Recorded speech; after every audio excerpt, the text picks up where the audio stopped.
Қайырлы күн достар, каналыма қош келдіңіздер.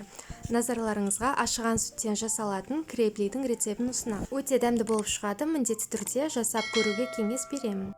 Ең алдымен 2 жұмыртқаны жарамыз, үстіне тұз, қант, сұйық май және сметананы қосып жақсылап араластырамыз.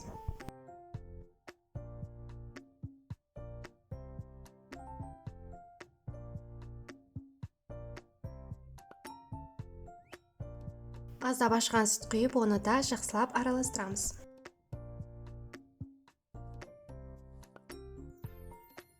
Ұнды алдын ала өлшеп алып, 2 немесе 3 бөлікке бөліп қосамын.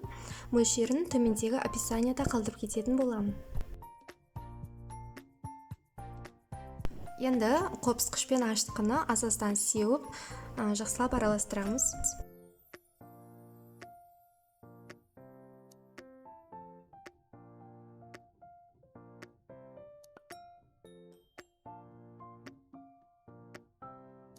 Қалған ұнымызды салып, жұмсақ қамырелейміз. Дайын қамырымызды салафанға салып, жарты сағатқа жылы жерге қалдырамын.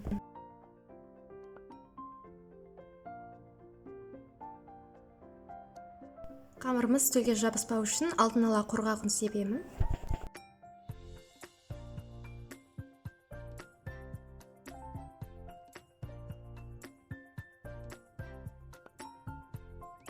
Барлығын видеодағыдай етіп жасайтын боламыз. Қамырды біраз жұқалау ғып жаямын.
Табаға майды молынан құямыз.